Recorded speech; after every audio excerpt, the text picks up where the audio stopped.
اللہ سبحانہ تعالیٰ نے ہمیں پیدا کیا اور ہمیں عقل اور شعور سے نوازا، اور یہ عقل اور شعور ایسی چیز ہے کہ جس کی وجہ سے انسان باقی تمام مخلوقات سے الگ ہے، نمایاں ہے، ممتاز ہے، ممیز ہے۔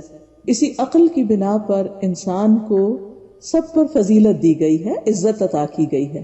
قرآن مجید میں اللہ تعالیٰ فرماتے ہیں وَلَقَدْ كَرَّمْنَا بَنِي آدم، ہم نے آدم کی اولاد کو عزت بخشی ہے۔ یہ عزت کس بنا پر ہے؟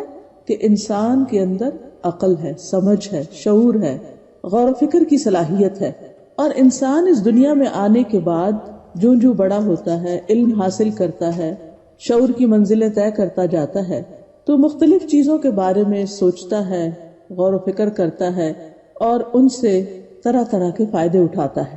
آج آپ دیکھیں کہ انسان نے جتنی بھی ترقی کی ہے اسی بنا پر کی ہے کہ انسان نے اپنی عقل کو استعمال کیا، اور جس انسان نے جتنا زیادہ اپنی عقل کو استعمال کیا ہے اتنا ہی زیادہ اس نے اس دنیا سے فائدہ اٹھایا اور اس دنیا کو اپنے کنٹرول میں کیا۔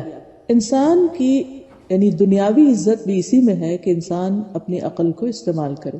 پچھلے دنوں میں ایک نیوز میرے ہسبینڈ پڑھ کے سنا رہے تھے کہ ٹرمپ کسی جہاز بنانے کی فیکٹری میں گیا، تو اس نے پوچھا کہ یہ سب کچھ کیسے بناتے ہیں آپ؟ تو انہوں نے بتایا کہ کس حصے کا مٹیریل کہاں سے آتا ہے، کوئی چیز جاپان سے آ رہی ہے، کوئی کوریا سے آ رہی ہے، کوئی سنگاپور سے آ رہی ہے، کوئی فرانس بھیج رہا ہے، کوئی UK، کوئی اس میں کسی ایک بھی مسلمان ملک کا نام نہیں تھا۔ تو اس وقت میں یہ سوچ میں پڑ گئی کہ اگر یہ کہا جاتا کہ ایک پرزہ سیریا سے آ رہا ہے، دوسرا صومال سے آ رہا ہے، تیسرا جو 6 ملک ہے یمن سے آ رہا ہے، ایران سے آ رہا ہے، وغیرہ وغیرہ، تو پھر شاید وہ یہ نہ سوچتے کہ ان میں سے کسی ملک پر بین لگایا جائے، کیونکہ بین لگانے کا مطلب کیا ہے کہ پھر یعنی ٹریول بین ہو یا کسی بھی طرح کے اکنامک سینکشنز ہو، کیونکہ پھر ان کے جہاز نہیں بنیں گے، کیونکہ وہ ان پرزوں کے لیے دوسرے لوگوں کے محتاج ہیں یا ان کے ساتھ ان کے کانٹریکٹس ہیں۔ تو آج آپ دیکھیں کہ مسلمانوں کی دنیا میں اگر عزت نہیں تو اس کی بنیادی وجہ کیا ہے کہ انہوں نے نمبر 1 علم حاصل کرنے میں پیچھے رہ گئے، غور و فکر سے کام نہیں لیا، اور اپنی عقل کو صحیح طور پر استعمال نہیں کیا جیسا کہ کرنا چاہیے تھا۔ انڈیویجولز بہت اچھے بھی ہیں، اور آپ نے دیکھا ہوگا کہ انڈیویجول کیپیسٹی میں ہر ملک میں مسلمان خدمات انجام دے رہے ہیں، لیکن کہیں بھی کوئی ایک ملک مسلم میجورٹی کا ایسا نہیں کہ جہاں پر یہ ٹرینڈ پایا جاتا ہو کہ ہم محنت کریں یا پھر ریسرچ کریں یا آگے بڑھیں، جس کا نتیجہ ہم دیکھتے ہیں کہ دنیاوی اعتبار سے بحیثیت ایک امت کے مسلمان جو ہیں وہ پست ہے۔ یہی معاملہ دینی اعتبار سے بھی ہے۔ ہم مسلمان ہیں کیونکہ ہمارے والدین مسلمان ہیں، ہم مسلمان ہیں کیونکہ ہمیں بچپن میں یہ بتایا گیا کہ ہم مسلمان ہیں، ہمیں لا الہ الا اللہ پڑھا دیا گیا، ہمیں نماز سکھا دی گئی، ہمیں قرآن پڑھا دیا گیا، اور وہ بھی بغیر سوچے سمجھے میجورٹی جو ہماری پڑھتی ہے۔ تو نتیجہ کیا ہوا کہ ہم مسلمان ہوتے ہوئے بھی بعض اوقات یہ نہیں جانتے کہ ہم مسلمان کیوں ہیں، یا مسلمان کس کو کہتے ہیں، یا مسلمان کے لیے کیا کچھ کرنا لازم ہے۔ پھر اس معاملے میں بھی آپ دیکھیں گے کہ بہت سے انڈیویجولز بہت اچھے ہیں، انہوں نے اس کو غور و فکر کیا، سوچا سمجھا اور آگے بڑھ گئے، دین میں بھی آگے بڑھے، دنیا میں بھی آگے بڑھے۔ تو ہم میں سے ہر شخص کے لیے لازم ہے کہ وہ دنیا کا معاملہ ہو یا دین کا معاملہ ہو، دونوں اعتبار سے وہ غور و فکر سے کام لے، اپنی عقل کو استعمال کرے۔ اور عقل کے استعمال کا، غور و فکر کا جو بہترین طریقہ ہے یا جو بہترین مصرف ہے وہ یہ ہے کہ انسان 4 چیزوں کو لازم جانے، یعنی فرض کے درجے میں ہے 4 چیزوں کے بارے میں علم حاصل کرنا اور غور و فکر کرنا اور پہچان کرنا، باقی آپشنل ہے۔ آپ اپنے ٹیسٹ کے مطابق، اپنی سوچ کے مطابق، اپنے ماحول کے مطابق، اپنے جو بھی آپ کو اپرچونٹیز ملی ہیں ان کو آپ جیسے چاہیں استعمال کریں، جس بھی اچھے فیلڈ میں آپ جائیں، جہاں تک جی چاہتا ہے جائیں، کوئی روک ٹوک نہیں ہے، ایز لانگ ایز کوئی چیز اللہ کے دین سے ٹکراتی نہیں۔ وہ 4 چیزیں کون سی ہیں؟ ان میں سے سب سے پہلے تو اپنے خالق کی پہچان ہے، رب کو پہچاننا، اللہ کی پہچان، کیونکہ جب تک انسان رب کو پہچانتا نہیں وہ رب کی عبادت کا حق ادا نہیں کر سکتا۔ جب انسان اپنے رب کو پہچانتا ہے تو پھر وہ اس کی عظمت، اس کی قدرت، اس کی حیثیت تو جب سمجھ جاتا ہے تو واقعی پھر اس کے آگے جھک بھی جاتا ہے اور اپنی ساری کوششیں اور اپنے سارے بہترین جذبات یہ سارے کے سارے وہ اپنے رب سے وابستہ کر لیتا ہے. دوسری چیز جو بہت اہم ہے وہ ہے اپنی پہچان، اپنے پوٹینشل کو جاننا، اپنی حیثیت کو جاننا، اپنے مقام کو جاننا، خود کو ملنے والی جو نعمتیں ہیں، جو اپرچونٹیز ہیں ہمارے چاروں طرف، ان کو پہچاننا. جب تک انسان اپنے آپ کو نہیں پہچانتا اس وقت تک وہ اپنے رب کا صحیح معنوں میں شکر ادا ہی نہیں کر سکتا، کیونکہ وہ ان نعمتوں کو پازیٹیولی یوز ہی نہیں کر سکتا بلکہ استعمال ہی نہیں کرے. جیسے ملی ویسے ہی واپس چلی جائیں گی. لیکن بہت سے لوگ اس معاملے میں ساری زندگی بس دوسروں سے مشورہ کرتے رہتے ہیں کہ وہ ہمیں بتا دیں کہ ہمیں کیا کرنا ہے. اپنی عقل سے کام نہیں لیتے، خود محنت نہیں کرتے، خود آگے نہیں بڑھتے، خود رسک نہیں لیتے. اور جب تک انسان کسی جگہ پر اتر کر نہ دیکھے تو پتہ نہیں چلتا کہ وہ کتنی گہری ہے. کسی پانی میں ہاتھ ڈال کے نہ دیکھا جائے تو پتہ نہیں چلتا کہ اس کا ٹیمپریچر کیا ہے. تو جب تک ہم کسی بھی فیلڈ میں اتریں گے نہیں، کسی بھی چیز کو ٹیسٹ اینڈ ٹرائی نہیں کریں گے، اس میں محنت نہیں کریں گے، اس میں آگے نہیں بڑھیں گے، تو واقعی ہمیں نہیں پتہ چلے گا کہ ویئر ڈو وی اسٹینڈ، ہم کون ہیں، ہم کیا ہیں، ہم کیا کچھ کر سکتے ہیں، کہاں تک جا سکتے ہیں. جب آگے بڑھیں گے تو پھر آپ دیکھیں گے کہ ہاں ہم یہ کر سکتے ہیں. جب مشکل آئے گی اور ہم اس کو عقل استعمال کر کے محنت اور کوشش کے ساتھ اس کو پار کر جائیں گے تو پھر ہمارا اور کانفیڈنس زیادہ ہوگا، پھر اور آگے بڑھیں گے اور آگے بڑھیں گے اور اس طرح زندگی کے اختتام تک آگے بڑھتے چلے جائیں گے. تو اللہ سبحانہ وتعالیٰ کی پہچان کے بعد دوسری اہم چیز ہے اپنے آپ کو پہچاننا اور اپنی حقیقت اور اپنی قیمت معلوم کرنا کہ میری ورتھ کیا ہے، میں کیا کر سکتا.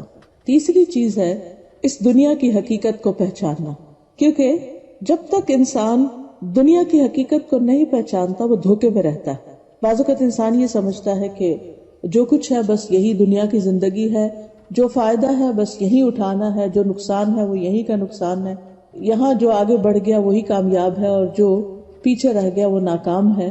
حالانکہ ساری کامیابی دنیا ہی کی کامیابی نہیں، تیرے آگے آسماں اور بھی ہیں، یعنی ہمارے لیے ابھی اور بہت سی منزلیں باقی ہیں.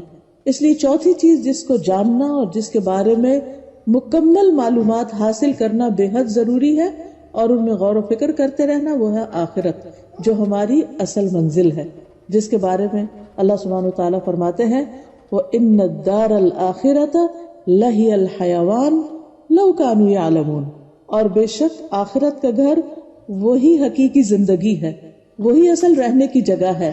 لَوْ كَانُوا يَعْلَمُونَ، کاش وہ جانتے ہوتے. تو اس چیز کا علم حاصل کرنا کہ وہ آخرت کا گھر کیسا ہے، وہ زندگی کیسی ہے، اس میں کیا کچھ ہے، کیا خوشیاں ہیں، غم کیا ہے، فائدے کی چیزیں کیا ہیں اور کہاں کہاں کیا نقصان ہو سکتا ہے. آج میں کچھ باتیں اللہ سبحانہ تعالیٰ کے تعارف کے حوالے سے کروں گی اور پھر اس کے ساتھ ساتھ کچھ اور چیزیں بھی کریں گے انشاءاللہ تعالیٰ. سب سے پہلے تو جب ہم قرآن مجید کھولتے ہیں تو اسی سے ہمیں اللہ تعالیٰ کی پہچان ہوتی. دنیا میں بھی آپ دیکھیں کہ اگر آپ کسی کو پہچاننا چاہتے ہیں، کسی انسان کو پہچاننا چاہتے ہیں مثلا کہ وہ کیسا ہے، کون ہے، تو آپ کیا دیکھتے ہیں کہ وہ کیا کہتا ہے، وہ کیا لکھتا ہے، اس نے کیا کتابیں لکھی ہیں، یا کسی چیز کا آتھر ہے یا وہ ریسرچر ہے. تو جو اس کا کام ہوتا ہے، جو اس کی اچیومنٹس ہوتی ہیں، جو اس نے کیا ہوتا ہے، اس کے ذریعے آپ اس کو پہچانتے ہیں، وہی اس کی ورتھ ہوتی ہے. کون نکما انسان ہے، کون کارآمد انسان ہے اور کون کس درجے کا انسان ہے. اللہ سبحانہ تعالیٰ کو پہچاننے کے لیے ہمیں اللہ سبحانہ تعالیٰ کے کلام کو بھی دیکھنے کی ضرورت ہے اور اس کے ساتھ ساتھ اس نے کیا کیا ہے، کیا بنایا ہے، اس کے افعال یا اس کے کاموں کو بھی دیکھنے کی. جیسے کوئی انسان اپنے کلام، اپنی تحریر سے پہچانا جاتا ہے اور اپنے کاموں سے پہچانا جاتا ہے. تو اللہ سبحانہ وتعالیٰ کو پہچاننے کے لیے بھی اگر آپ یہی دو طریقے استعمال کریں کہ اس کے کلام کو دیکھیں کہ اس نے اپنے کلام یعنی قرآن مجید میں اپنا تعارف کیا کروایا کہ وہ کون ہے، تو یہ اس کا اصل صحیح تعارف ہوگا. یا پھر اس نے اپنے رسولوں کی زبان سے اپنا تعارف کیا کروایا ہے، اور خصوصاً محمد صلی اللہ علیہ وسلم کی زبان سے. تو قرآن و حدیث کے ذریعے ہمیں اللہ سبحانہ وتعالیٰ کے ناموں، اس کی صفات اور اس کے کاموں کا پتہ چلتا ہے کہ وہ کیا کرتا ہے. دوسری چیز کائنات ہے. کائنات میں غور و فکر کر کے ہمیں پتہ چلتا ہے کہ اللہ تعالیٰ نے یہ دنیا کیسی بنائی ہے، اس میں کیسی کیسی وسعتیں ہیں، یہ زمین کیسی ہے، آسمان کیسے ہیں، اور آسمانوں کے پیچھے کیا کچھ ہے، اور نئے نئے ستارے سیارے جو دریافت ہو رہے ہیں. ریسنٹلی آپ نے دیکھا ہوگا کہ ابھی ایک آدھ دن پہلے بہت ہی نیا انکشاف ہوا ہے کہ ہماری زمین کی طرح کے کچھ اور پلانٹس بھی ہیں جن پر زندگی کا امکان پایا جاتا ہے، اگرچہ وہ بہت دور ہے۔ 7 ایسے پلانٹس کا پتہ چلا ہے۔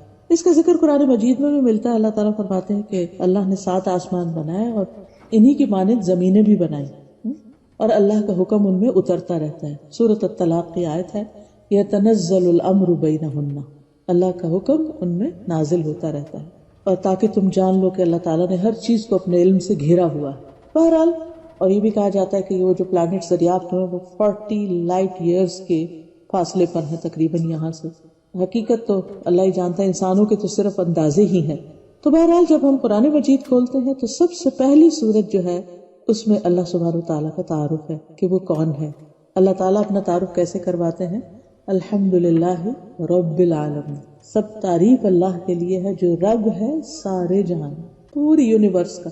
اور رب کے اندر بہت سے میننگز پائے جاتے ہیں، لیکن خاص طور پر 3 معنی: خالق، مالک اور مدبر، کہ وہ کریٹر بھی ہے، وہ ان سب کو اون بھی کرتا ہے، اور پھر وہ ان سب کو سسٹین بھی کر رہا ہے، پلان کر رہا ہے، اور ان کی ساری نیڈز فلفل کر رہا ہے، ساری کائنات کو یا نظام ہستی کو وہی چلا رہا ہے، رب العالمین۔ پھر اس کے ساتھ ساتھ الرحمن الرحیم، بہت ہی مہربان، کنٹینیوسلی مہربان ہے، مسلسل مہربانیاں کرنے والا ہے۔ یعنی اللہ نے اپنی پہچان اپنی رحمت کے ساتھ کروائی۔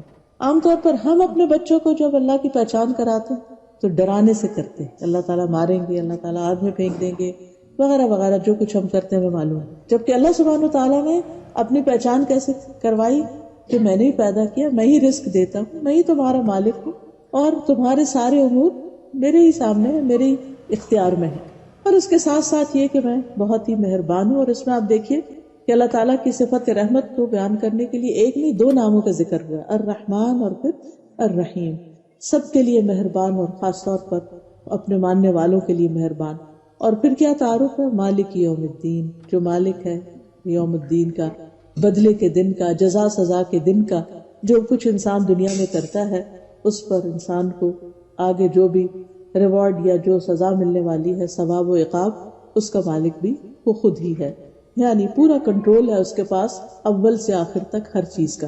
اور پھر جب انسان اللہ کو پہچان لیتا ہے تو فوراً پھر کیا کہتا ہے؟ ایاک نعبد و ایاک نستعین۔ یہ جو ایاک نعبد و ایاک نستعین ہے، یہ سچے دل سے نکلتا ہی اس وقت ہے جب انسان اپنے رب کو پہچان کر اس کے آگے پہ جھکنا چاہتا ہے کہ تو ہی معبود ہے، تیری ہی ہم صرف تیری عبادت کریں گے اور صرف تجھ سے مدد مانگیں گے۔ کیونکہ یہ جو کہنا کہ ہم تجھ سے مدد مانگتے ہیں، یہ دراصل اپنی کمزوری کا اعتراف۔ انسان جتنا اللہ تعالیٰ کو پہچانتا جاتا ہے اتنا ہی اس کے اندر ایک ہمبلنس آتی ہے، ایک تواضع آتی ہے، اپنی حقیقت کا پتہ چلتا ہے کہ ہم کمزور ہیں اور ہمارا رب سارے اختیارات اس کے پاس ہیں۔ اور پھر جب انسان محسوس کرتا ہے کہ میں کمزور ہوں، مجھے مدد کی ضرورت ہے، تو پھر اللہ کی طرف رجوع کرتا ہے کہ مدد کرنے کے قابل وہی ہے، ایاک نستعین۔ اور پھر انسان اسی سے رہنمائی مانگتا ہے اور دعا مانگتے ہوئے کہ تو ہمیں سیدھا راستہ دکھا، اور وہ راستہ کہ جس پہ چلنے والوں پہ تو نے انعام کیا، یعنی ہمیں ان خوش قسمت لوگوں میں شامل کر لے جن سے تو راضی ہے، اور ان لوگوں میں شامل نہیں کرنا جن سے تو ناراض ہوا ہے، جن پر تیرا غصہ ہوا، کیونکہ ہم اس قابل نہیں کہ تیرا غصہ برداشت کر سکیں، اور نہ تو ہمیں بھٹکنے کے لیے چھوڑنا۔ ہم تیرے ہی راستے پر رہنا چاہتے ہیں، تیری ہی طرف آنا چاہتے ہیں، تجھ سے محبت کرتے ہیں۔ حقیقت یہ ہے کہ انسان جب اپنے رب کو پہچان لیتا ہے تو پھر رب سے لو لگا لیتا ہے، پھر ہی اس کی بندگی کا حق ادا کرتا ہے۔ اسی طرح قرآن مجید کا مطالعہ کرتے چلے جائیں تو آیت الکرسی جو ہے اس میں اللہ سبحانہ تعالیٰ کی 26 صفات اور ناموں کا ذکر ہے، سراسر اللہ کی پہچان ہے۔ یہ کون ہے؟ وہ اللہ لا الہ الا ہو الحی القیوم، اللہ جس کے سوا کوئی الہ ہے، زندہ ہے، قائم رکھنے والا ہے، لا تأخذہ سنۃ ولا نوم، اس کو نہ نیند آتی ہے نہ اونگ آتی۔ من ذا الذی یشفع عندہ الا باذنہ، کون ہے جو اس کے پاس سفارش کر سکے مگر اس کے اذن کے ساتھ، یعنی ساری طاقت کا مالک وہی ہے۔ یعلم ما بین ایدیہم وما خلفہم، اس کے علم کا ذکر ہے یہاں کہ کتنا زیادہ اس کا علم، اس کو معلوم ہے جو ان کے آگے اور جو ان کے انسانوں کے ماضی حال مستقبل سب سے وہ واقف ہے۔ ولا یحیطون بشیء من علمہ الا بما شاء، دوسری طرف انسان کا حال کیا ہے کہ اللہ کے علم کا احاطہ نہیں کر سکتے مگر جتنا وہ چاہے. موسیٰ علیہ السلام جب خضر علیہ السلام کے ساتھ کشتی پہ سوار ہوئے کچھ سیکھنے کے لیے، تو ایک چڑیا آئی اور اس نے اپنی چونچ میں پانی کا ایک قطرہ بھرا. تو خضر علیہ السلام نے کہا کہ ساری مخلوق کے علم کی مقدار اس قطرے جتنی ہے سارے سمندر کے مقابلے میں، کہ جس طرح اللہ سبحانہ وتعالیٰ کا علم ہے اس کے مقابلے میں ہم سب کا، پورے انسانوں کا علم بس یہ قطرے برابر ہے. تو جب انسان کو یہ احساس ہو جاتا ہے کہ ہم انسانوں کے پاس اتنا تھوڑا علم ہے اور سارا علم ہی رب کے پاس ہے، تو پھر انسان اس کے آگے جھک جاتا ہے اور جو وہ حکم دیتا ہے اسے خوشی سے قبول کرتا ہے. تو یعلم ما بین ایدیہم وما خلفہم ولا یحیطون بشیء من علمہ الا بما شاء وسع کرسیہ السماوات والارض، اور اس کی کرسی آسمان و زمین پر چھائی ہوئی، یعنی ہر چیز اس کے مکمل کنٹرول اور اختیار میں ہے، کچھ بھی اس سے باہر نہیں ہے. ولا یؤودہ حفظہما، اور اس پوری کائنات کی حفاظت، آسمان و زمین کی حفاظت اس کو تھکاتی نہیں. وہو العلی العظیم، اور وہ بلند ہے، بہت بڑا. تو جب سب سے بڑا وہ ہے تو پھر ہم انسان کیا حیثیت رکھتے ہیں. ایسے ہی جب میں نے پرسوں یہ خبر پڑھی کہ اس طرح زمین کی طرح کے اور پلانٹس کچھ دریافت ہوئے ہیں، اور تو اس وقت مجھے بہت ہی احساس ہوا کہ اس زمین پر بھی ہماری حیثیت کیا ہے. یعنی اگر دیکھا جائے کہ پورے پلانٹ کے مقابلے میں ہم کہاں سٹینڈ کرتے ہیں. ویسے ہی جیسے وہ ایک میدان گھاس سے بھرا ہوتا ہے نا، تو اس میں ایک تنکا ہوتا ہے، تو ہماری حیثیت شاید اس تنکے سے بھی کم ہو جو پوری دنیا کے لوگ ہیں ان کے مقابلے میں، یا جو کچھ اس زمین پر اللہ نے پیدا کیا ہے. تو میں سوچ رہی تھی کہ اگر اس جیسی اور زمینیں ہیں اور وہاں بھی مخلوق بستی ہے، معلوم نہیں کیسی کیسی وہ مخلوق ہو، کیا کچھ وہاں پایا جاتا ہو، اور ان کے مقابلے میں پھر ہم کہاں ہیں، ہماری کیا حیثیت ہے، ہم کیا چیز ہیں. کس بات پہ فخر، کس بات پہ غرور، کس بات پہ اکڑ، کس بات پر دوسرے انسانوں کے ساتھ زیادتی یا ناروا رویہ ہمیں زیب ہی نہیں دیتا.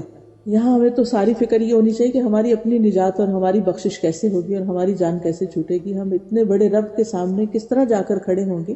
تو بہرحال اللہ سبحانہ تعالیٰ وہ ہستی ہے جس نے ساری کائنات بنائی ہے اور ساری مخلوق اس کے حکم کے تابع ہے، اور وہ سب کو کنٹرول کیے ہوئے ہے.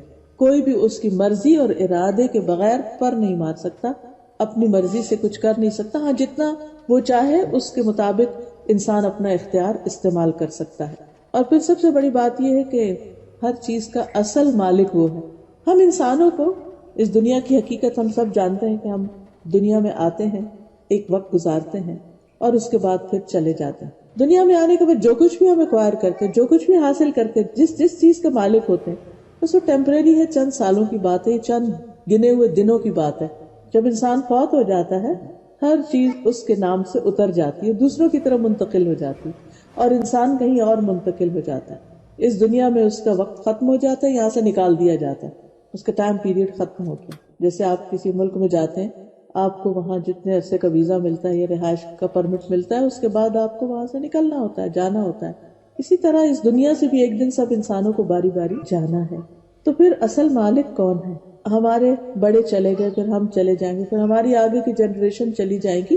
تو یہ سب کچھ جو ہمیں دکھائی دیتا ہے اس کا اصل مالک اللہ ہے. کل من علیہا فان ویبقى وجہ ربک ذو الجلال والاکرام.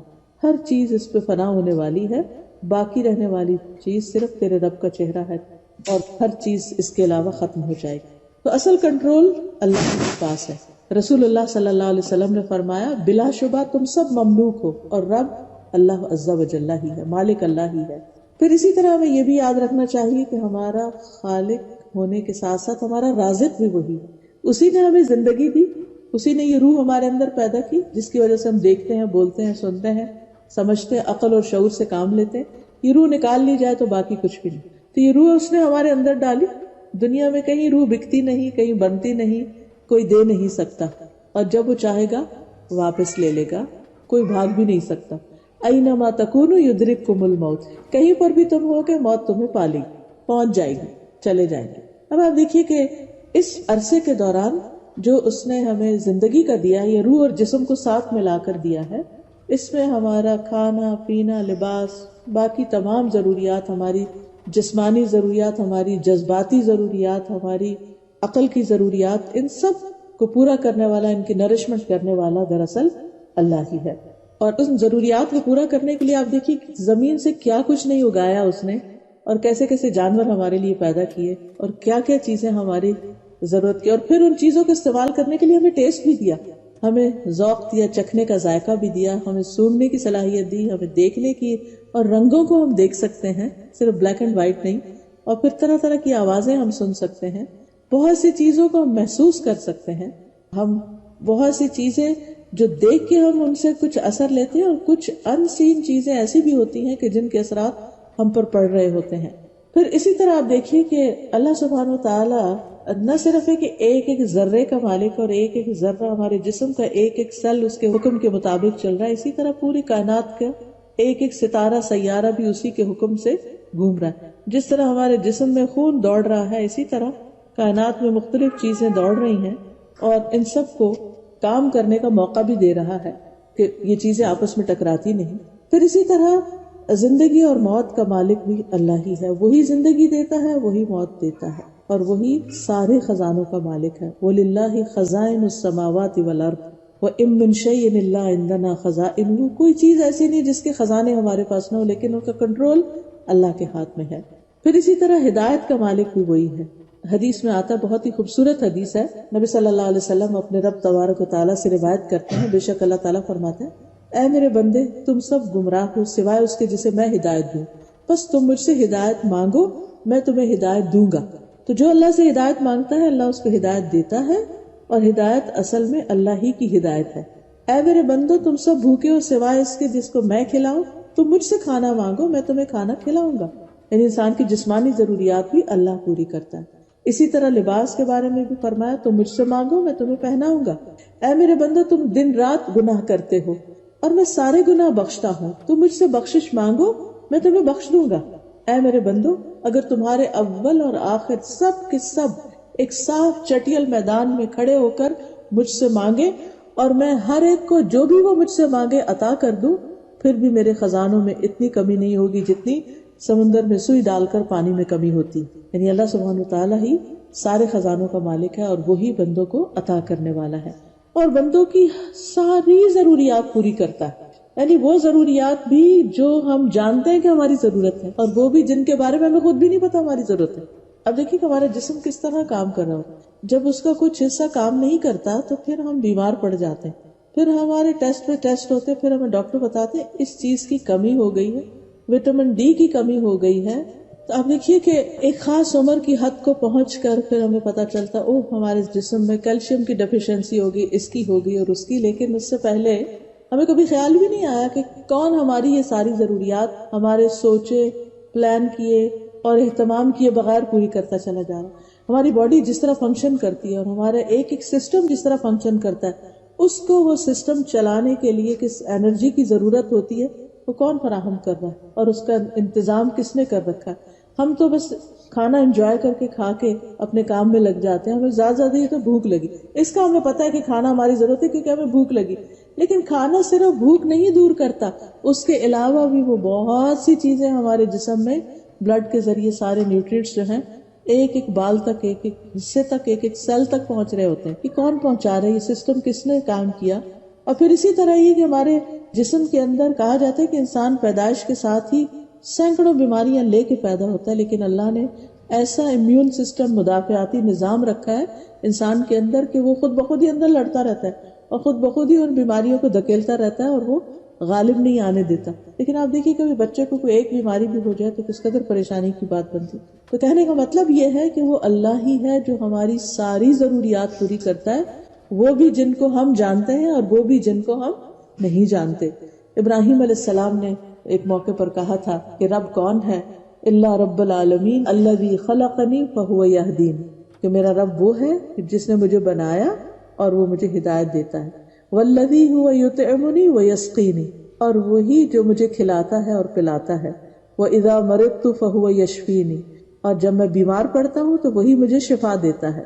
والذی یمیتنی ثم یحیینی، وہی جو مجھے موت دے گا پھر موت کے بعد دوبارہ زندہ بھی کرے گا۔ والذی اطمع ان یغفر لی خطیئتی یوم الدین، اور وہ جس سے مجھے امید ہے کہ قیامت کے دن میرے گناہ معاف کر دے گا۔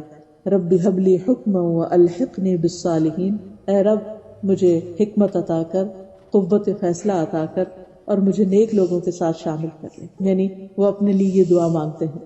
وَاجْعَلْ لِي لِسَانَ صِدْقٍ فِي الْآخِرِينَ، اور میرا ذکر خیر بعد والوں میں جاری کر دے. وَاجْعَلْنِي مِن وَرَثَةِ جَنَّةِ النَّعِيمِ، اور مجھے جنت کے وارثوں میں بنا دے، شامل کر لے. اب آپ دیکھیے کہ کتنی خوبصورت دعا ہے. جو رب کو پہچانتا ہے پھر وہ رب سے کیا کیا نہیں مانگتا. قوت فیصلہ ہماری بہت بڑی ضرورت ہوتی ہے. تو کہتے ہیں ربی حبلی حکمن، اللہ مجھے قوت فیصلہ عطا کر. اور حکم کا ایک معنی حکمت بھی ہے، تو مجھے حکمت عطا کر، وزڈم دے. کیونکہ جب انسان کے اندر سمجھ بوجھ ہوگی تو اس کے فیصلے بھی صحیح ہوں گے. پھر وَأَلْحِقْنِي بِالصَّالِحِينَ، انسانوں کی ضرورت ہوتی ہے انسان کو اچھی کمپنی، اللہ مجھے نیک لوگوں کا ساتھ دے. پھر انسان کو ہمیشہ یہ ہوتا ہے کہ میرے مرنے کے بعد میرا ذکر خیر ہو، برے لفظوں میں نہیں اچھے لفظوں میں یاد کیا جاؤں. اس کی دعا کرتے ہیں وَاجْعَلْ لِي لِسَانَ صِدْقٍ فِي الْآخِرِينَ، اچھی لیگیسی چھوڑ کر جاؤں. وَاجْعَلْنِي مِن وَرَثَةِ جَنَّةِ النَّعِيمِ، اور آگے کا مقام اور منزل بھی اچھی ہو، مجھے جنت النعیم کے وارثوں میں شامل کر دے.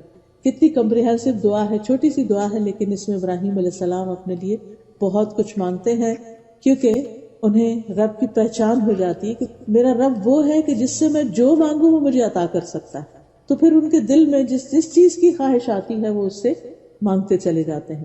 اور حقیقت یہ ہے کہ بندوں کی ساری ضروریات پوری کرنے والا بھی اصل میں وہی ہے. اور اس میں آپ دیکھیے کہ یہ ضروریات جس بھی قسم کی ہوں، ان سب چیزوں کو پیدا کرنے والا بھی وہی ہے، ان کا مالک بھی وہی ہے، دینے والا بھی وہی. اس کو دینے کے لیے کسی سے پوچھنے کی ضرورت نہیں. جب وہ دینا چاہے تو کوئی روک بھی نہیں سکتا اس کو. کیونکہ دنیا میں تو یہ تھا نا، اگر کوئی انسان دینے لگتا تو دوسرا اس کو روک دیتا، نہیں فلاں کو نہیں دینا. اللہ تعالیٰ کو کوئی نہیں روک سکتا. اسی لیے ہم دعا کرتے ہیں اللہم لا مانع لما اعطیت، اللہ کوئی روکنے والا نہیں جس کو تو عطا کر دے، ولا معطی لما منعت، اور کوئی دینے والا نہیں جس سے تو روک دے. اصل اختیار اسی کے پاس ہے. اور پھر اللہ سبحانہ وتعالیٰ کو یہ بات پسند بھی بہت ہے کہ بندے اپنی ضروریات اس سے مانگے. حدیث میں آتا ہے جب رات کا آخری تہائی حصہ باقی، لاسٹ 1/3 باقی رہ جاتا ہے، تو اللہ تعالیٰ آسمان دنیا پر نزول فرماتے ہیں، آسمانوں کے دروازے کھول دیے جاتے ہیں اور اللہ تعالیٰ اپنے ہاتھ پھیلا کے فرماتے ہیں ہے کوئی مانگنے والا کہ اس کی درخواست پوری کی جائے. اور مسلسل فجر طلوع ہونے تک ایسا ہی ہوتا رہتا ہے. تو وہ دعاؤں کے مانگنے کا خاص وقت ہے. جو بھی ہماری حاجت اور ضرورت ہو ہمیں اللہ سے مانگنی چاہیے. پھر اللہ تعالیٰ بندے کی پکار پہ جواب بھی دیتا ہے. اور اللہ تعالیٰ کو اس بات سے حیا آتی ہے کہ بندے کا اٹھا وہ ہاتھ خالی لوٹائے. وہ خالی نہیں لوٹاتا، اس کو بھر دیتا ہے. یہ الگ بات ہے کہ اس کا فائدہ ہمیں فوری ہو یا دیر سے ہو. بندوں کا فقر دور کرنے والا، ان کی محتاجی دور کرنے والا بھی دراصل وہی ہے. پھر ہمارے گناہوں کو بخشنے والا، ہمیں معاف کر دینے والا وہی ہے. استغفروا ربکم انہ کان غفارا، اپنے رب سے معافی مانگو، یقیناً وہ بہت زیادہ معاف کرنے والا ہے، پھر بہت محبت کرنے والا ہے. وہو الغفور الودود ذو العرش المجید فعال لما یرید، وہی ہے جو بے حد بخشنے والا، نہایت محبت کرنے والا، عرش کا مالک ہے جو بڑی شان والا ہے، اور کر گزرنے والا ہے جو بھی وہ ارادہ کرے، یعنی اس کے ارادوں کو کوئی روکنے والا نہیں. پھر وسیع رحمت والا ہے. فقل ربکم ذو رحمت واسعہ، ہمیں مایوس کبھی بھی نہیں ہونا چاہیے کیونکہ اس کی رحمت ہر چیز پر چھائی ہوئی ہے. اس کی رحمت اس کے غضب پر غالب ہے. یعنی اگر ہمارے گناہوں کی وجہ سے اللہ تعالیٰ ہم پر ناراض بھی ہے نا، جو ہی ہم اس کی طرف متوجہ ہو جاتے تو کیا ہوتا ہے، اس کی رحمت اس کے غضب پہ چونکہ حاوی ہے اس لیے وہ ہم پر مہربان ہو جاتا ہے. وہ اپنی ناراضگی چھوڑ دیتا ہے اور ہم پر مہربانی کرتا ہے. پھر اسی طرح یہ ہے کہ انسان کی محنتوں کی قدردانی کرنے والا ہے، چھوٹی چھوٹی نیکیوں پر بھی بے حد و حساب اجر دینے والا ہے. رسول اللہ صلی اللہ علیہ وسلم نے فرمایا بے شک تمہارا رب فرماتا ہے کہ ایک نیکی کا ثواب 10 گنا سے 700 گنا تک ہے، اور روزہ صرف میرے لیے اور میں خود ہی اس کا بدلہ دوں گا. پھر اسی طرح وہ بندوں کے اعمال کی نگرانی بھی کرتا ہے کہ بندہ کیا کرنے کا ارادہ کر رہا ہے. اور پھر جب انسان گناہ کر لیتا ہے تو اللہ تعالیٰ فرشتوں سے کہتا ہے کہ بس اتنا ہی لکھنا جتنا اس نے کیا، اور اگر یہ گناہ چھوڑ دے تو اس کو بھی نہیں لکھنا کیونکہ اس نے میری وجہ سے گناہ چھوڑا. پھر اسی طرح اللہ سبحانہ وتعالیٰ صرف صحت مند، صرف مالدار، صرف ریسورسفل لوگوں کی دعائیں نہیں سنتا، اللہ تعالیٰ سب کی سنتا ہے، بیماروں کی بھی سنتا ہے، غریبوں کی بھی سنتا ہے، گناہگاروں کی بھی سنتا ہے، کیونکہ وہ سب کا رب ہے. پھر اسی طرح بندوں کے اعمال کی قدردانی کرتا ہے. ایک لقمہ انسان اگر اللہ کی راہ میں خلوص نیت سے خرچ کرتا ہے تو اللہ تعالیٰ اس کو احد پہاڑ جتنا بنا دیتا ہے، اس کو بڑھاتا رہتا ہے، بڑھاتا رہتا ہے. پھر یہ بھی ہمیں یاد رکھنا چاہیے کہ وہ رب ہی ہے جس کی طرف ہم سب کو واپس جانا ہے. اور اس کے سامنے جا کھڑے ہونا ہے. لہذا اس کے ساتھ تعلق، دوستی، اس سے محبت، اس پر ایمان، اس پہ توکل اور اس کے ساتھ ایک مضبوط کنیکشن بے حد ضروری ہے. اور پھر بار بار ہم یہ کہتے ہیں انا للہ و انا الیہ راجعون، جس کا مطلب یہ ہے کہ ہم اللہ کے ہیں اور اللہ ہی کی طرف ہم کو واپس جانا ہے. پھر اسی طرح جب فرشتے آتے ہیں جان لینے کے لیے تو وہ کہتے ہیں چلو اپنے رب کی طرف. اور قرآن مجید میں بھی آتا ہے یا ایتھا النفس المطمئنہ ارجعی الی ربک راضیۃ مرضیہ. تو ہم سب کو اپنے رب ہی کی طرف پلٹ کر جانا ہے. پھر اسی طرح یہ ہے کہ دنیا کی ہر چیز جو ہے اللہ نے پیدا کی ہے، اور جب تک وہ چاہے اسے قائم رکھے اور جب چاہے اس کو ختم کر دے. اور پھر ہم سب کے لیے لازم ہے کہ ہم اپنے رب سے ایک ویسا تعلق رکھیں جیسا وہ ہم سے چاہتا ہے. تو اس میں ہمارے ذمہ کچھ کام آتے ہیں، جس میں سب سے پہلے یہ ہے کہ اللہ نے جس کام کے لیے ہمیں پیدا کیا یعنی اس کی عبادت وہ ہم کریں.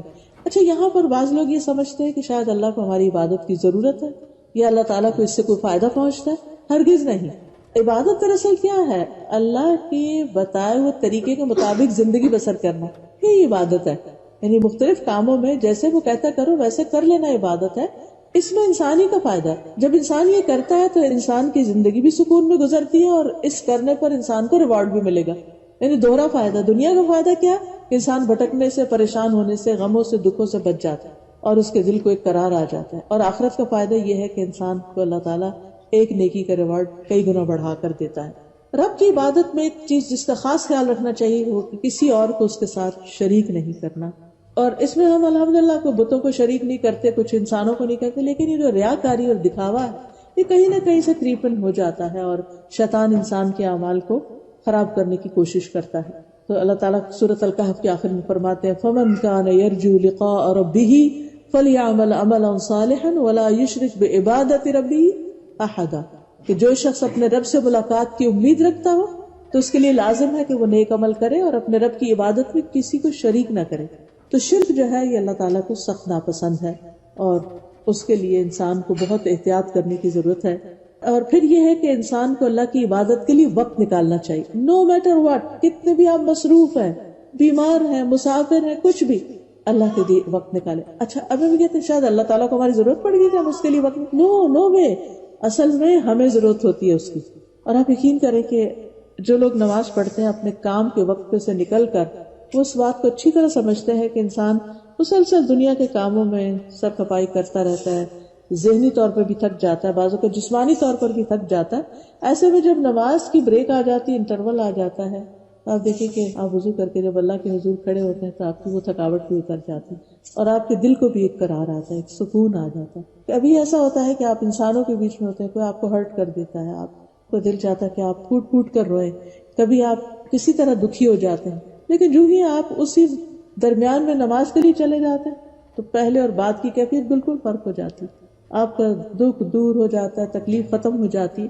اور یہ حقیقت ہے. لیکن بعض لوگ کہتے نہیں ہم نماز بھی پڑھتے ہیں مگر چین نہیں ملتا. اصل بات یہ کہ ہم وہ نماز بس پڑھ ہی چھوڑتے، اس میں اللہ کو یاد نہیں کرتے. جو شخص اللہ تعالیٰ کی عظمت کو دل میں رکھ کے اس کے آگے جھکتا ہے اور اس سے دعائیں کرتا ہے، یہ ہو نہیں سکتا کہ پھر اس کی پریشانی دور نہ ہو. کیونکہ سارے انبیاء علیہ السلام کا طریقہ یہی تھا کہ جب انہیں کوئی دکھ پریشانی ہوتی وہ فوراً نماز کی طرف دوڑتے اور اس سے ان کی پریشانی دور ہو جاتی. نبی صلی اللہ علیہ وسلم حضرت بلال سے کہتے تھے اقم الصلاۃ یا بلال ارحنا بہا، اے بلال نماز قائم کرو اور اس کے ساتھ ہمیں راحت پہنچاؤ. یعنی ہم دنیا کے غموں سے تھک گئے ہیں، نماز میں بریک لیں اور ہم راحت حاصل کریں. اب کیا ہمارے ایک سجدے سے اللہ تعالیٰ کو مقام اوپر ہو گئے؟ وہ تو سب سے اعلیٰ پہلے ہی ہے، اسے کوئی فائدہ نہیں. لیکن یہ کہ ہر سجدے کے بدلے مومن کا درجہ اونچا ہو جاتا ہے، ہر سجدہ ایک درجے میں اضافہ کرتا چلا جاتا ہے. تو یاد رکھیے کہ عبادت ہمارے اپنے لیے ہے، اللہ تعالیٰ کو اس کا فائدہ نہیں. اس عبادت میں اصل چیز اللہ کی یاد ہے. یعنی نماز کے لیے بھی کہا گیا اقم الصلاۃ لذکری، نماز میری یاد کے لیے قائم کرو. یہ نہیں کہ اسے مصیبت سمجھ کر اور ایک ڈیوٹی سمجھ کر بس ادا کرنے چلے جاؤ بے روح، نہیں، اللہ کی یاد کے لیے. کیونکہ اللہ کی یاد سے دلوں کو اطمینان نصیب ہوتا ہے. اور پھر اللہ سبحانہ تعالیٰ سے تعلق میں جو چیز بہت فائدہ مند ہے وہ اللہ کا ذکر ہے. اٹھتے بیٹھتے چلتے پھرتے نماز تک فارمل ذکر کا طریقہ، لیکن نماز کے بعد بھی انسان کو اللہ کا ذکر کرتے رہنا چاہیے. پھر اسی طرح یہ ہے کہ نماز بھی محبت میں پڑھنی چاہیے، اس کی راہ میں صدقہ خیرات بھی محبت سے کرنا چاہیے. یعنی اللہ کی محبت میں جو بھی شخص کوئی کام کرتا ہے تو اللہ سبحانہ وتعالیٰ اس کے دل کو ایک خاص ٹھنڈک اور مٹھاس بخشتے، یعنی ایمان کی سویٹنس اس کو نصیب ہوتی ہے جو اللہ کی محبت میں اچھے کام کرتے ہیں اور اللہ سے محبت رکھتے ہیں. اور اس میں سب سے بڑا فائدہ یہ ہے کہ انسان قیامت کے دن اللہ کے عرش کے سائے تلے ہوگا، اللہ کے خاص بندوں میں شامل ہوگا. اس لیے اللہ کی محبت، لیکن اللہ کی محبت اس وقت تک کامل نہیں ہوتی جب تک اللہ کا ڈر نہ ہو. یہ دونوں ہی چیزیں ہوں تو انسان کے اندر ایک اعتدال آتا ہے. پھر رب کا فرما بردار بننا، وَأَنِيبُوا إِلَىٰ رَبِّكُمْ وَأَسْلِمُوا لَهُ، اپنے رب کی طرف پلٹ آؤ اور اس کے فرما بردار بن جاؤ. تو جب اتنے بڑے رب سے ہمارا تعلق ہے تو پھر رب ہی کی طرف ہمیں ہر معاملے میں لوٹنے کی ضرورت ہے. پھر اپنے آپ کو اپنے رب کے سپرد کر دینا، اپنے بچوں کو، اپنے گھر کو، اپنے سارے معاملات کو. خصوصاً رات کو سوتے وقت آپ دعا کریں، اللہم اسلمت نفسی الیک، اللہ میں نے اپنا نفس تیرے حوالے کر دیا. ووجہت وجہی الیک، اور اپنا چہرہ بھی تیری طرف کر لیا. اور وفوضت امری الیک، اور میں نے اپنا معاملہ تیرے سپرد کر دیا. یعنی رات کو سوتے وقت انسان کے دماغ کو جتنی بھی پریشانیاں اور فکر مندیاں جس سے انسان کی نیند ڈسٹرب ہوتی ہے، ان سارے معاملات کو سوچ کے کہے کہ رب میں نے یہ سب تیرے حوالے کر دیے، تو ہی ان کو درست کرنے والا ہے، میرے میں تو اتنی طاقت نہیں، میں تو سارا دن کشمکش کے بعد اس وقت اتنا تھک چکا ہوں کہ اب میں تو بیٹھ بھی نہیں سکتا، مجھے تو سونا ہی سونا. ہم سو جاتے ہیں اور اپنے معاملات اللہ کے حوالے کر دیتے ہیں کہ تو جانے اور تیرا کام. پھر اسی طرح یہ ہے کہ انسان کو رب کے ساتھ تعلق میں ہمیشہ اضافہ کرتے چلے جانا چاہیے، اس کی طرف بڑھتے چلے جانا. قرآن مجید میں آتا ہے فَفِرُّوا إِلَى اللَّهِ، اللہ کی طرف دوڑو، یعنی دوڑ کر سبقت کرتے ہوئے رب کی طرف بڑھتے چلے جانا چاہیے. پھر جو رب نے نازل کیا ہے اس چیز کی پیروی کرنی چاہیے، یعنی قرآن مجید اور نبی صلی اللہ علیہ وسلم کی تعلیمات جو ہیں. اور پھر اپنی پہچان رب کے ساتھ کرنی چاہیے، ربانی بننا چاہیے. اور پھر رب کی رضا کے متلاشی رہنا چاہیے، ہر کام میں یہ دیکھنا چاہیے کہ اس سے میرا رب راضی ہے کہ نہیں. اور جو کام بھی کرنا ہو رب کی رضا کے لیے کرتے چلے جائیں تو وَلَسَوْفَ يَرْضَىٰ، اللہ تعالیٰ بھی آپ سے راضی ہو جائے گا. اور ہر ایسی چیز سے بچے کہ جس میں اللہ کی ناراضگی ہو. رسول اللہ صلی اللہ علیہ وسلم نے فرمایا جس نے لوگوں کو ناراض کر کے اللہ کو راضی کیا، اللہ اسے لوگوں کے مقابلے میں کافی ہو جائے گا. اور جس نے لوگوں کو راضی کرنے کے لیے اللہ کو ناراض کیا تو اللہ تعالیٰ اسے لوگوں کے سپرد کر دیتے کہ لوگ اس کے ساتھ جیسا چاہیں سلوک کریں. تو ہمیں رب کی ناراضگی کے کاموں سے بچتے رہنا چاہیے، اور صرف کاموں سے نہیں بلکہ ان الفاظ سے بھی بچنا چاہیے جو رب کو پسند نہیں. خصوصاً رب کے بارے میں ایسی باتیں کہنا جو رب نے فرمائی نہیں ہے. غم ہو، دکھ ہو، تکلیف ہو، ہر موقع پر زبان کا استعمال احتیاط سے. نبی صلی اللہ علیہ وسلم کے بیٹے تھے حضرت ابراہیم جو تھے، حضرت ابراہیم جب فوت ہوئے تو نبی صلی اللہ علیہ وسلم کی آنکھوں سے آنسو بہنے لگے.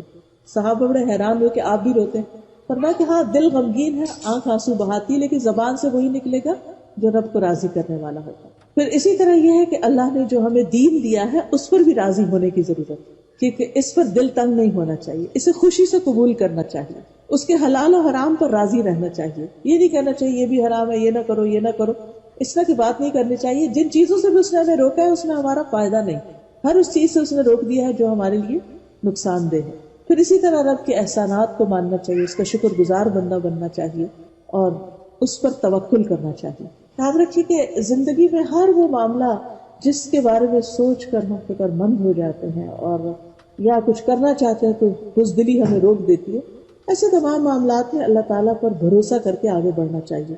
اور جب کسی بھی چیز کے بارے میں آپ بے بس ہو رہے ہوں اور لوگ آپ پہ غالب آنے لگے یا کوئی چیز آپ کو تنگ کرنے لگے، کوئی خیال تنگ کرنے لگے، تو اس وقت یہ دعا ضرور پڑھا کیجیے، حسبی اللہ لا الہ الا هو علیہ توکلت وہو رب العرش العظیم، کہ مجھے اللہ کافی ہے، اس کے سوا کوئی معبود نہیں، میں نے اسی پہ بھروسہ کیا، وہ عرش عظیم کا رب ہے جو اتنے بڑے عرش کا مالک ہے جس نے ساری مخلوق کو گھیرا ہوا ہے اس کے عرش میں، اس کی کرسی نے بھی اور پھر اس کے بعد اس کے عرش نے. تو کیا وہ مجھے کافی نہیں ہو سکتا؟ ہر چیز تو اس کے کنٹرول میں. پھر اسی طرح ایک اور جگہ پر آتا ہے الیس اللہ بکاف عبدہ، کیا اللہ اپنے بندے کے لیے کافی نہیں؟ بالکل کافی ہے. اصل ضرورت ہے کہ اس پر بھروسہ کرے انسان. ومن یتوکل علی اللہ فہو حسبہ، جو اللہ پہ بھروسہ کرتا ہے اللہ تعالیٰ اس کو کافی ہو جاتا ہے. پھر اسی طرح رب المشرق والمغرب لا الہ الا هو فاتخذوا وکیلا، مشرق اور مغرب کا رب، اس کے سوا کوئی معبود نہیں، اسی کو کارساز بنا لو. پھر اسی طرح رب سے کبھی مایوس نہ ہوا جائے، رب سے امیدیں اچھی رکھی جائیں. اور رب سے ملاقات کا شوق ہمارے دل میں رہے. اور جب شوق ہوگا تو پھر ہم اس کی تیاری بھی کریں گے, اور تیاری میں اہم ترین چیز یہ ہے کہ وہ کام کرے جس کو دیکھ کے رب ہم سے ملاقات پر خوش ہو جائے.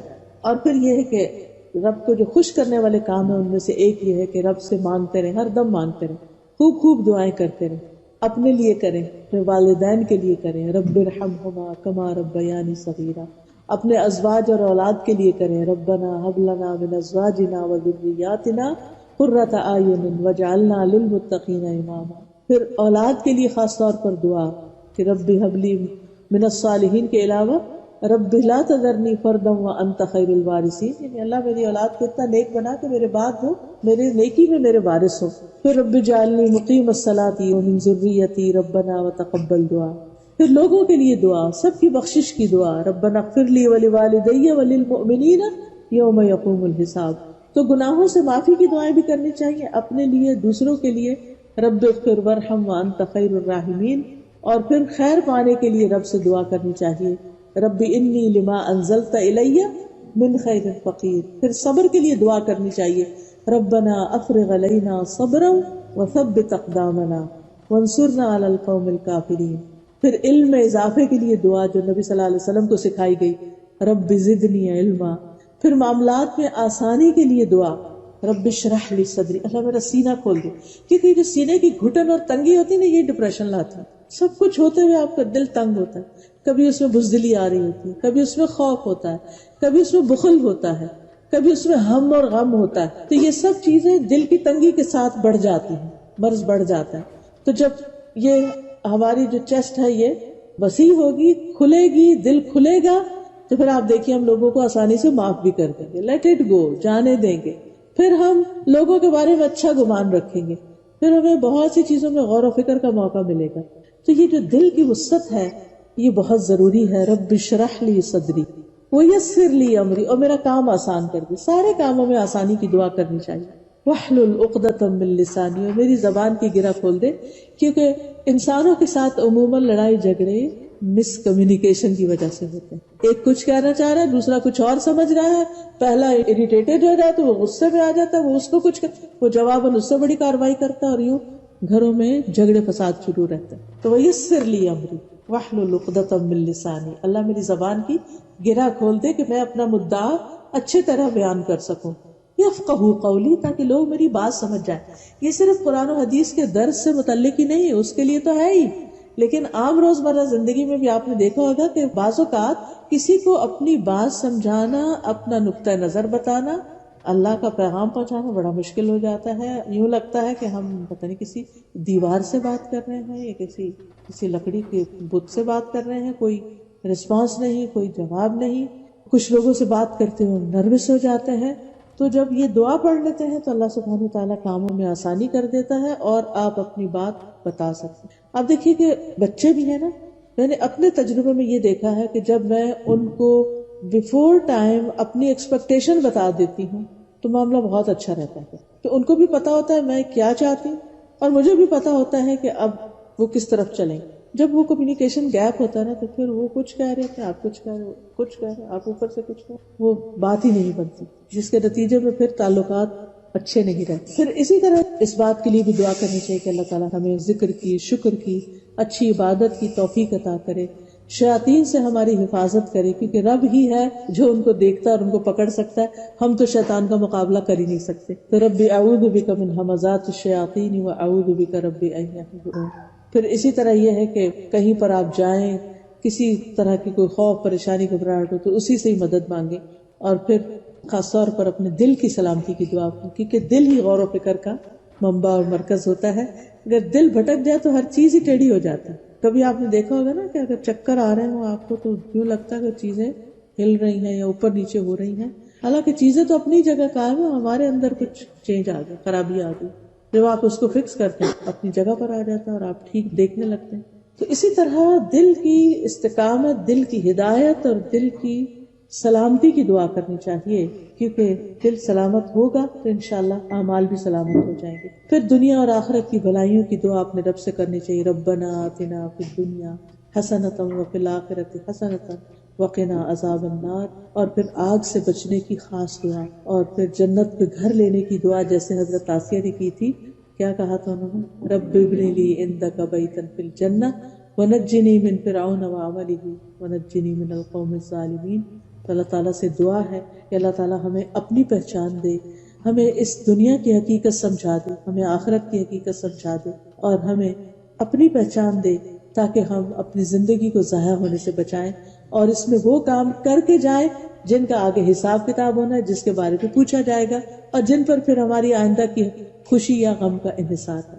وآخر دعوانا ان الحمد للہ رب العالمین.